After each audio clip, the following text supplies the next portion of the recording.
नमस्कारम। आज मैंने भोजन और अस्तित्व इस बारे में थोड़ा लिखा है।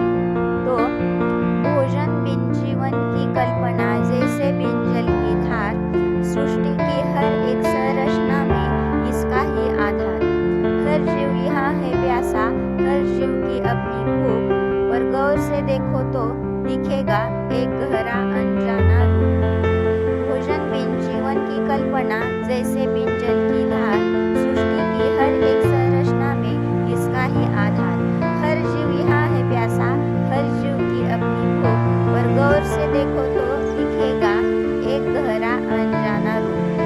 हम अन्न को अपना भोजन कहते, पर सत्य जरा गहरा है। मृत्यु के पश्चात सूक्ष्म जीवों का हम पर ही पहरा है।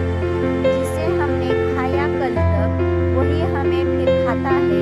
मिट्टी बनकर वही अंश फिर खेतों में लहराता है। हम अन्न को अपना भोजन कहते, पर सत्य जरा गहरा है।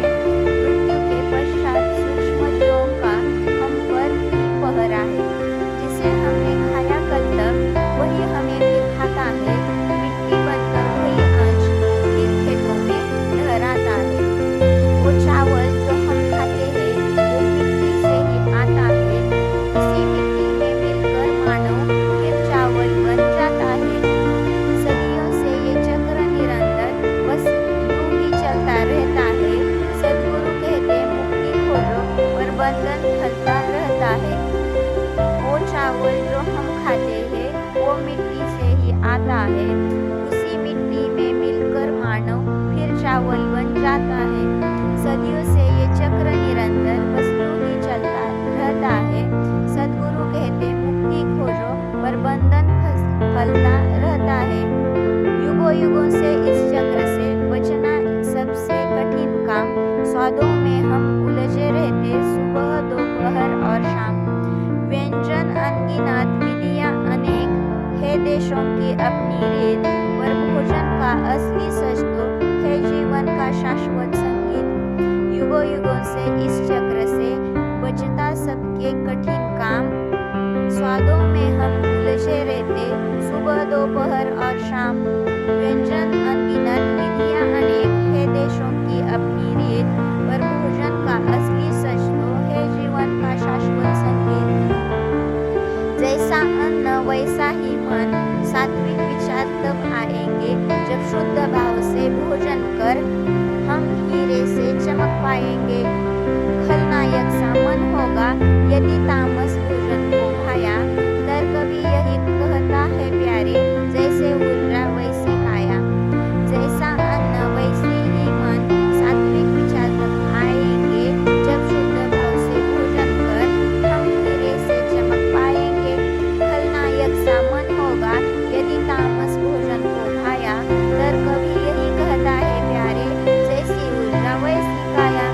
पेट की खातिर मरना मारना इस जंगल का दस्तूर है। बकरी घास को खाती है और शेर गर्व में चूर है। शेर मरेगा जीव खाएंगे, फिर घास उसी से उगेगी। वही घास फिर बकरी खाकर जीवन चक्र को बुनेगी। पेट की खातिर मरना मारना इस जंगल का दस्तूर है। बकरी घास को खाती है और शेर गर्व में चूर है। शेर मरेगा जीव खाएंगे, फिर घास उसी से उगेगी। वही घास फिर बकरी खाकर जीवन चक्र को बुनेगी। एक ऊर्जा ही बह रही है, बस रूप बदलती जाती है। एक देह से दूसरी देह में अपनी प्यास बुझाती है। अंत हाथ जब जोड़ो तुम तो भोजन को भी नमन करो। जैसे मंदिर में झुकते हो वैसे ही इस पर मनन करो। एक ऊर्जा ही बह रही है, बस रूप बदलती जाती है। एक देह से दूसरे देह में अपनी प्यास बुझाती है। अंत हाथ जब जोड़ो तुम तो भोजन को भी नमन करो। जैसे मंदिर में झुकते हो वैसे ही इस पर मनन करो। जो थाली में है परोसा वो भी तुम जैसा एक जीव है। उसी अंश में बसा हुआ वही अविनाशी शिव है। भोजन बस एक वस्तु नहीं, ये ऊर्जा का पावन द्वार है। इसे छूना नहीं, इसे जीना है, जीवन का असली सार है। जो थाली में है परोसा वो भी तुम जैसा एक जीव है, उसी अंश में बसा हुआ वही अविनाशी शिव है। भोजन बस एक वस्तु नहीं, ये ऊर्जा का पावन द्वार है। इसे छूना नहीं, इसे जीना ही जीवन का असली सार है। धन्यवाद।